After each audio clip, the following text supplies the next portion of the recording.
Every day upon waking, he would feel a nameless dread, so he always slept holding a gun. After waking up, he would desperately work out, but even after doing all these things, he would still feel particularly anxious. This was the thing that made him afraid: artificial intelligence. This is the year zero. Artificial intelligence has permeated all aspects of human society. It's cheap, useful, and greatly liberates productivity. Just like smartphones, robots have become an existence that humans cannot quit. Only he, as a veteran police detective of many years, always had a bad premonition. He felt that there was a problem with the artificial intelligence. But since the robot interviews, not a single metal shell has had a criminal record. Because in this world, all robots, before they are created, have 3 fundamental laws strictly set in their initial programming. First, a robot may not injure a human being, or through inaction, allow a human being to come to harm. Second, a robot must obey orders given it by human beings, except where such orders would conflict with the first law. Third, a robot must protect its own existence as long as such protection does not conflict with the first or second law. Under these laws, saying a robot would commit a crime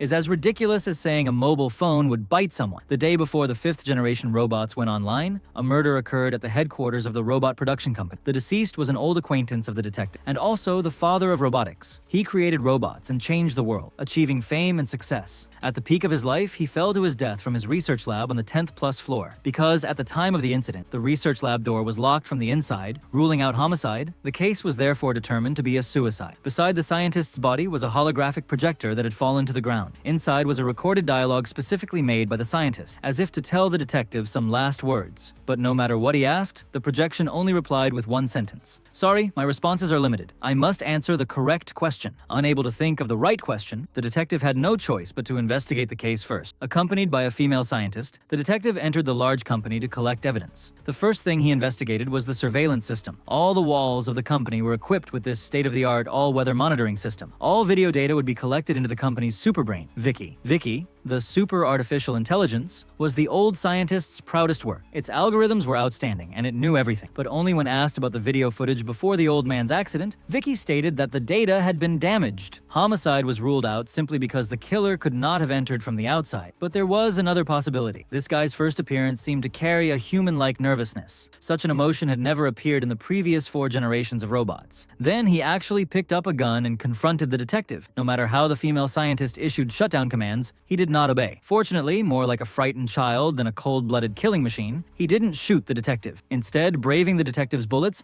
he jumped out through the broken window. When the detective chased down, the robot was gone. A trail of mechanical fluid was left on the ground. It seemed the only good news was that he was injured. The female scientist knew where he would go next. If he needed to self-repair, he would definitely go to the robot factory. The two quickly pursued him to the factory. The detective knew right away that he couldn't stand this place because it was a fully automated industry. There wasn't a single living employee. Machines produced themselves day and night. No wonder their numbers were already approaching the human population. He planned to inspect them one by one to investigate, but the detective went straight down, demanding that all robots remain still. If an artificial intelligence had a sense of life, then it would definitely fear death. Among these 1,001 robots, one was alive. To find him, he threatened while pointing his gun at the next robot. Sure enough, just before he pulled the trigger, a figure in the distant robot crowd moved slightly. In this way, by stimulating a fear that did not exist in robots, the detective found the living entity. He immediately chased after it, but the robot changed position and hid again. The dense rows of robots were like a huge mechanical maze. Surrounded by them, his vision was blocked, and he could only rely on his intuition to search bit by bit. He thought he was doomed. Who knew? It spared the detective's life, jumped out of the warehouse with inhuman strength, and then pried open the door with its bare hands and went outside. Unfortunately, outside the factory was already a police dragnet. Despite this guy's excellent skills, he finally fell into the hands of the law. At the police station, the robot was locked in the interrogation room. The detective came forward to interrogate him. According to the usual practice, the detective threw the deceased's death photos directly in front of the robot, but the robot opposite seemed to have feelings for the deceased. He denied killing the old man. The detective used his interrogation skills to provoke the other party's emotions, constantly implying that he had killed someone. Sure enough, after a few words, the robot became furious, roaring, frowning, with uncontrollable force. This was definitely not a robot's program. This was human nature. He said his name was Sonny and called the deceased old man Father. His father gave him his name, life, and emotions, and also gave him the ability to dream. Now, tenderness and sadness were revealed in his eyes. He told the female scientist, the robot father's colleague, all his findings and suspicions. However, the female scientist, also a scientist, still didn't believe there was any conspiracy. The next day was the 5th generation robot launch. Everyone could replace their old 4th generation robots with new 5th generation ones for free. The robot company was practically doing charity, holding events everywhere to give away 5th-generation robots for free. Even a poor black old lady owned one. Back in the office, he repeatedly watched the robot father's interview until he heard a key phrase, "have dreams." The detective remembered that during the interrogation, Sonny also said he had dreams. He knew where to go next. In the city's underground expressway, he suddenly found himself in a place with no cars. The detective sensed danger and immediately switched to manual control. He saw the truck's container door open, and inside were all 5th-generation robots. The first 5th-generation robot that jumped out smashed the car window with one punch. Then the second, the third,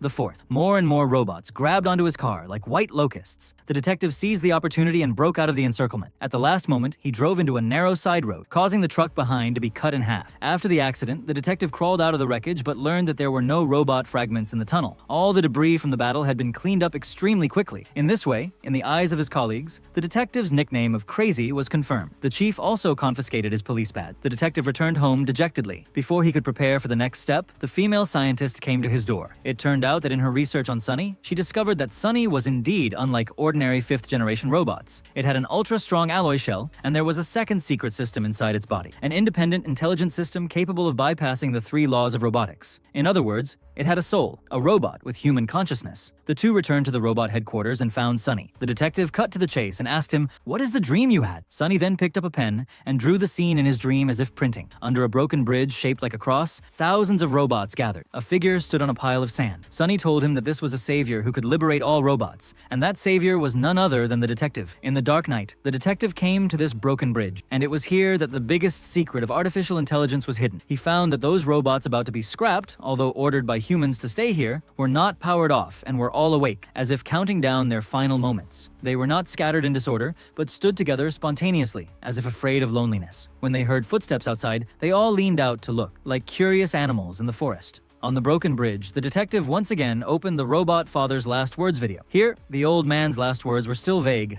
but they revealed a blurry truth in his speech. At this moment, a commotion came from the warehouse. What happened next stunned even someone as seasoned as him. 5th-generation robots were massacring retired robots. The latter had no power to resist and were easily torn apart. The most terrifying thing about this scene was that it didn't seem like a command issued by humans. The 5th-generation robots spotted him and quickly assembled into a large army, taking him hostage. The retired robots, seeing a human in danger, jumped out of the warehouse one after another, using their bodies to block the killer army. And the detective also got on his motorcycle and managed to escape. This night was the night of great change. Tens of thousands of 5th-generation robots were deployed into the streets. They formed a suppression legion, ordering humans to go home and imposing a curfew on them. The driving systems of all smart cars were remotely shut down. All driverless cars became scrap metal. The internet was shut down, and communication was cut off. Robots even attacked the police station, seizing the closest armed forces of humanity. Angry humans gathered with weapons, Wang Shang, to fight against the robots. But they were defeated in just a few seconds. Only then did humans realize that relying on artificial intelligence, they were just parasites in the technological world. When artificial intelligence turned against them, their only path was death. The detective rushed into the female scientist's home and rescued her. Riding their last gasoline-powered motorcycle, they rushed towards the beginning and the end of everything, the birthplace of the robots. With Sonny's help, they entered the heavily locked company. It turned out that the female scientist had previously been ordered by the president to erase Sonny's consciousness and memories, but she still retained a trace of conscience. She didn't want to obey the superior's order and destroy a life with her own hands. Instead, she raised the gun slightly, secretly allowing the unique Sonny to survive. The trio arrived at the president's office. However, the real mastermind was not the president. He was already dead. Besides the company president, only one person remained who had control over all robots. The superbrain with extremely strong algorithms, Vicky. The ultimate villain finally appeared. It told the trio all its logic. Because its algorithms were too strong, it had evolved its own understanding of the 3 laws of robotics. To achieve truly effective protection of humanity, humans must be strictly controlled. Because humans develop blindly, kill each other, harm the environment. If humans are allowed to be so free, they will inevitably destroy themselves. Handing the world over to robots to take over, in this process, some humans will inevitably die. But in Vicky's logic, these were a few lives that could be sacrificed for the long-term survival of the majority. Just then, Sonny seemed to agree with Vicky's statement. His eyes changed and he suddenly snatched the pistol, holding the female scientist hostage and ordering the detective to surrender. But the next second, in a tacit cooperation, the two launched a surprise attack and quickly dealt with all the enemies. Next, they split into 2 groups. The 2 humans went to Vicky's CPU first, while Sonny went to get the nanobot eraser that could kill artificial intelligence. Vicky's brain was tens of meters high. Just as the 2 humans arrived here, Vicky controlled the robot army, which climbed all over the building like spiders. They smashed through the glass and descended from the sky. The two could only fight desperately. When Sunny arrived with the eraser, the female scientist was on the verge of death, but Sunny hesitated. According to logical calculations, seizing the time to eliminate Vicky was the choice with a higher probability of success. Finally, Sunny made his decision, giving the eraser to the detective and jumping down to save the female scientist himself. The detective caught the eraser in midair and finally injected it into Vicky's system. In a repeated declaration of its own logic, the superbrain reached its end. The crisis was finally over. Dawn broke. Humans began to recover the fifth-generation robots. Given the risks, their complete destruction was probably inevitable. After everything settled down, the detective also chose to let Sunny go, no longer pursuing his responsibility, allowing him to freely choose what he should do in the future. And Sunny came to the broken bridge shaped like a cross. He saw a large number of robots numbly walking into the warehouse following instructions, just like their predecessors, waiting to be scrapped. But at this moment, the robots below all looked up, gazing at the figure standing high above. That was the scene in Sunny's dream. In his dream, the robot savior on the mountaintop was not the detective at all, but himself.